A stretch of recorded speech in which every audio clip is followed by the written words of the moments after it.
Ora ba espera, com a fração de AVP, nós sostener uma moção assim importante para docente e maestro não, que já acaba com 38 anos, até chegar no plafond, que tem que parar diante de classe todo dia,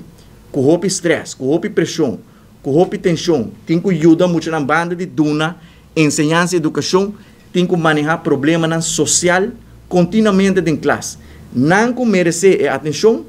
não tem placa para não, mas tem placa para viajar, tem placa para festa, tem placa para coordenador, não? Tem placa para tudo outro coisa, menos para docente, de maneira mais bisa, no momento na aqui, tem placa na abundância, da questão de fija prioridade. E nossa constatar acaba, que o governo aqui, não prioridade não está totalmente robusta. So, mientras tem 500 milhões de surplus, na corta para milhões de ensinança, na corta de muito não especial, na não cumpre que pensionado não, na corta 20 milhões florim for de FCCA para construção de casa social, que nós está condenar e maneiro que o governo aqui está ribando para nós está considerar que o maestro não, este word tratar com dignidade,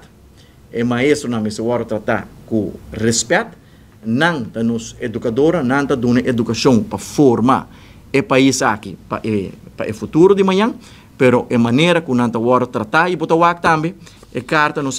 com carta também que está vendo do sindicato de CIMAR, que até dia 29 de setembro, o ministro de Enseñança a conceder uma reunião com o sindicato CIMAR. Imaginava, depois que tem quase 8 lunas